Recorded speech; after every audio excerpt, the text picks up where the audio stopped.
Hello my beautiful Bitterroots, and I've got another, I'm going to do a little tutorial thing. In my decluttering series that I did in my bedroom, I said that I had a lot of t-shirts. And I was going to turn around and turn them into dog toys. So I wanted to show you how I do that. But first I want to talk about this. I ordered this from FabFitFun long ago, and it was on back order, and then it just came in. Got their FabFitFun logo. But the coolest thing about this infuser is what they wrote on the bottom. It says, "Grab life by the exercise balls." It's hilarious. I think that is so clever and so stinking hilarious, and I absolutely love it. I've got another one that's identical to this, but it's lime green, and I think I'm just going to pass on the lime green one probably to my mom if she wants it, or my sister, whoever wants it. But yeah, so cute, and I love that it's pink. You know, I like color. I really do. I like my pink. So yeah, and watermelon just gives the water just such a light, refreshing taste. And normally I will stick a couple mint leaves in there also. I've got lots of mint growing outside, and so, but I was too lazy to go outside and cut some mint. So onto the doggy toys. So basically, this one's already been cut, but basically what I've been doing is I take it and I make sure that the bottoms all line up, and I fold it in half for easy cutting. And then what you do is you cut strips about 6 inches. It's kind of awkward because I'm sitting at the coffee table on the floor. So you need 4 of these. So put that aside. I'm going to do a yellow also. This was back in my Rebiff days when it's a MS medication. It sucked, by the way. I had to give myself shots 3 times a week, and it didn't do nothing for me. It just actually made me feel ill. It made me feel like I had the flu all the time. So, I'm happy to cut up this one. One here, another MS shirt. I used to do the MS walk all the time, and so this one, very old t-shirt. It's got bleach stains and everything. Oy. Well, this one's just not wanting to fold correctly. Goodness sakes, I can't talk. See the bleach stains? It's a really old shirt.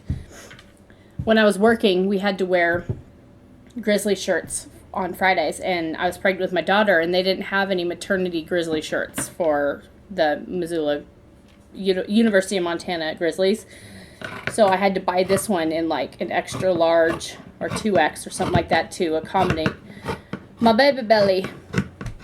So this is at least 12 years old. It's old. So now that we got our things all together, basically I'm going to open up each little circle, and I'm just going to cut them apart. Okay, so then now that we got this, what I do next is I gather them up. Hopefully this isn't too long for you guys. And then I'll just tie an overhand knot. And, oh, I should probably talk about overhand knot. I just assume that everybody knows what an overhand knot is, but I have come across people who don't know what I'm talking about. So you take it, you wrap it around your hand, over your hand, and then you just kind of tuck it in. And then you pull on the things. And then you got an overhand knot. I was shocked when this person didn't know what overhand knot was. Okay, just make it really tight. Next, we're going to, I don't know if you guys used to do friendship bracelets or anything like that, but this is pretty much what the deal is for this. So I'm going to try to do this so you guys can take this one and put it over the top of this one. Then I take this one and put it over the top of the yellow. Then I take this white, go up and over and through the gray loop that you just made. Then you take the yellow, put it over, and put it through the blue loop. And then you slowly just start pulling it together. I'll try to do this in a way to where you can see what I'm doing. So basically when you get it all done, and pull them tight because t-shirts stretch. So when your dog is playing tug of war, it really stretches out. So I like to try to get a nice good knot. So that's what the knot should look like. So let me kind of do it in a way where you can see it in the camera. Okay, so I'm going to take the yellow and put it over the blue, so you have kind of like this little loop. I'm going to take the white and put it over the gray, so you've got this little loop. Then you take the blue and go right through that white loop you just made. Take the gray and go right through the yellow loop that you just made. And then you slowly pull these together. Normally I have this knot between my legs so that way I can hold it tight, but for you guys, I gotta do it a little different. So, and there you go, another knot. So white over gray, yellow over blue, gray through yellow, blue through white. And then just pull it tight.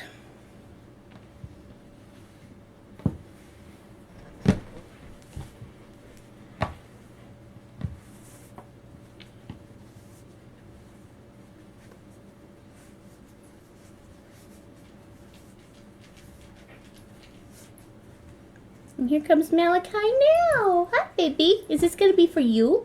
Yes, is this going to be for you? Okay, so we just keep doing this until you get to the very end. I'll do this a few more times and then we'll just skip ahead to the finished product. So we'll do right over left and then left over right. And I'm trying to do it by your guys' view, so hopefully I don't get confused here. Blue through the white loop, gray through the yellow loop. Pull it tight. I'll just use my boobs. TMI there, guys. TMI. Girls have got them for a reason. Huh. There we go. So white, loop it over the gray. Yellow, loop it over the blue. Take the gray. Right through the yellow. Take the blue, go through this loopy, and you pull it tight.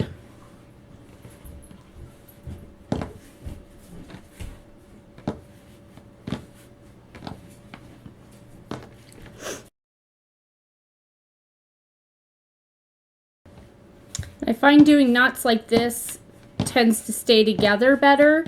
I've done a 4-strand braid.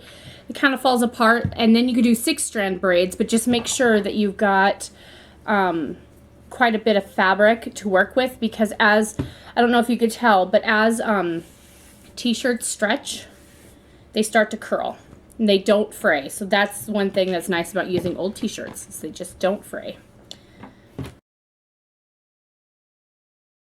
Some of these t-shirts were bigger than the others, like this gray one.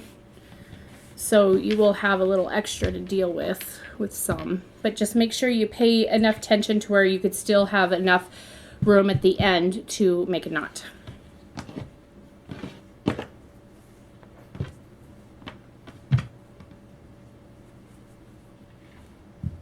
Looking over, Malachi's in his bed and he's sweeping with his feet up in the air. He's just so cute. So cute.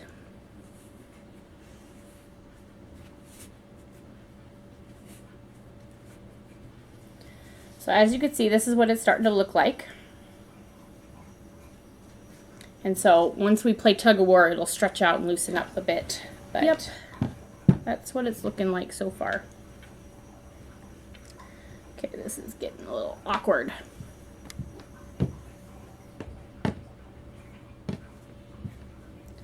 Gonna have to finish it up here just a bit because I'm running out of fabric.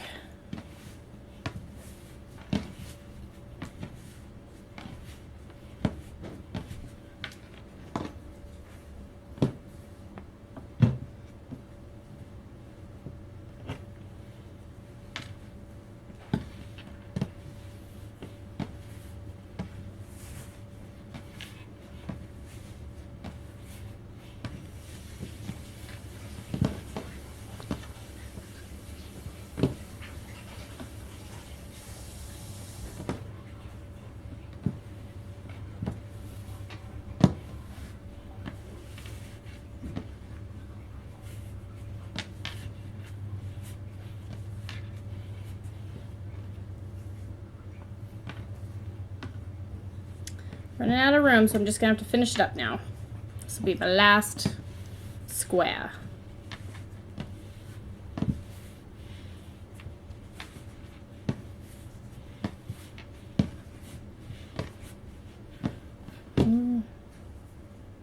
I wonder if I can get one more. Let's try one more. I can always undo it if it's not enough.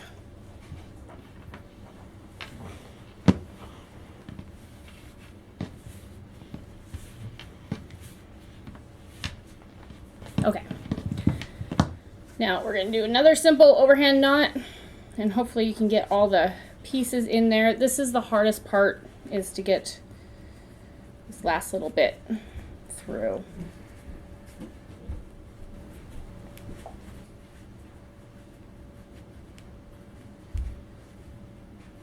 I need that topsy-turvy. That would work. Oh, there we go. Okay, I'm having to do this like one strand at a time to make the knot because some of them are a little shorter than what I like. Okay, last one.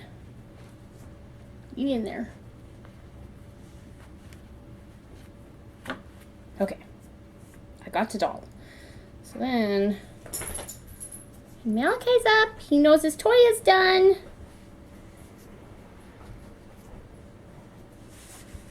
Oh, there we go.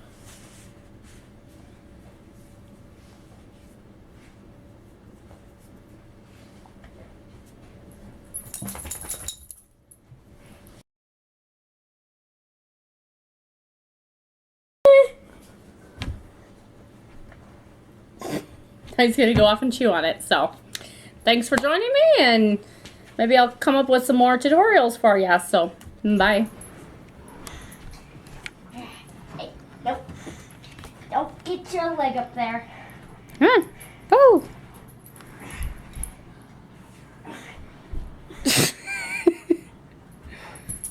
He's gonna get you. Get him. Get him. Hey, you're okay.